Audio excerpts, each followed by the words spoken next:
लातूरमध्ये भाजपचा काँग्रेस भवनाला घेराव घालण्याचा प्रयत्न, पोलिसांनी कार्यकर्त्यांना घेतलं ताब्यात, मोठा पोलीस बंदोबस्त तैनात.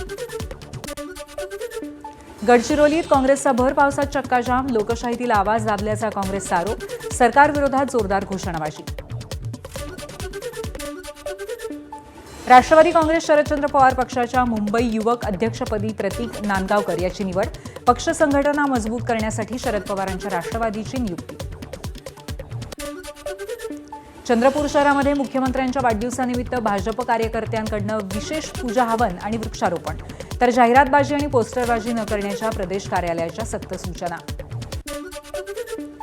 रत्नागिरीच्या राजापूर रेल्वे स्थानकातल्या नूतनीकरण झालेल्या छताचा काही भाग कोसळला, एका वर्षातच भाग कोसळल्यामुळे कामावरती प्रश्नचिन्ह.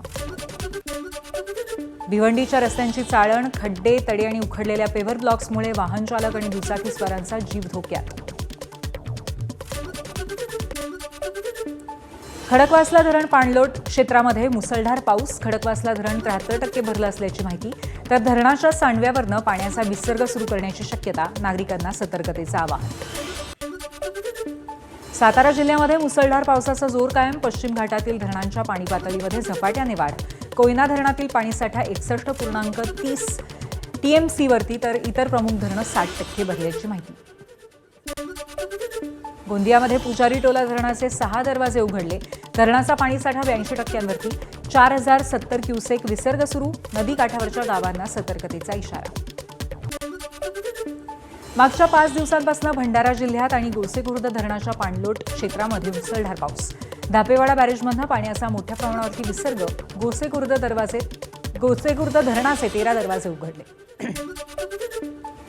नवी मुंबईत सुरू असलेल्या पावसाचा भाजीपाल्यावरती परिणाम, एपीएमसीमध्ये आवक घटली आणि भाज्यांचे दर 100 ते 150 रुपये प्रति किलोच्या घरात गेले. वाढत्या दराची ग्राहकांच्या खिशाला मोठी झळ बसली.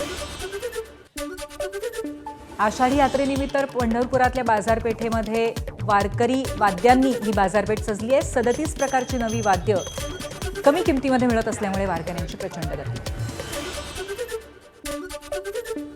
पंढरपुरामध्ये चंद्रभागेतल्या स्नानासाठी नवीन घाटाची निर्मिती, तर भाविकांच्या मोफत निवासासाठी 65 एकरवरती भक्तिसागर निवासस्थळ उभारला. पहिल्या स्वारीमध्ये नवीन जिल्हाधिकाऱ्यांनी केली 2 मोठी कामं. डोंबिवलीतल्या राधाकृष्ण मंदिरामध्ये प्रभू जगन्नाथाचं मोठ्या उत्साहात आगमन, गणेश मंदिरापासून रथयात्रेत भाजप प्रदेशाध्यक्ष रवींद्र चव्हाणांची उपस्थिती, भगवंताचा रथ ओढत असंख्य नागरिक आणि भाविक भक्तिरसात दल्ली. एअर इंडियाच्या ताफ्यामध्ये 1.5 वर्षामध्ये 50 ते 60 नवी विमानं दाखल होणार, नेटवर्क विस्तार आणि सेवेचा दर्जा सुधारण्यासाठी निर्णय.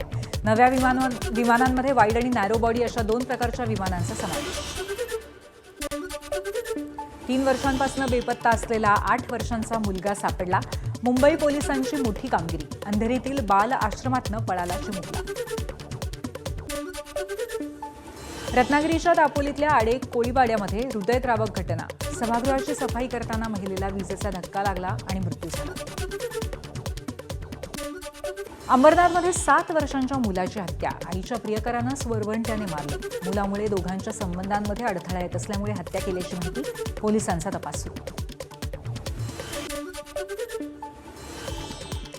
इराणनं स्पेन फुटबॉलपटू लामिन यमालचा फोटो असलेला ड्रोन प्रक्षेपित केला. फोटोमध्ये यमालच्या हातामध्ये पॅलेस्टिनी ध्वज आहे.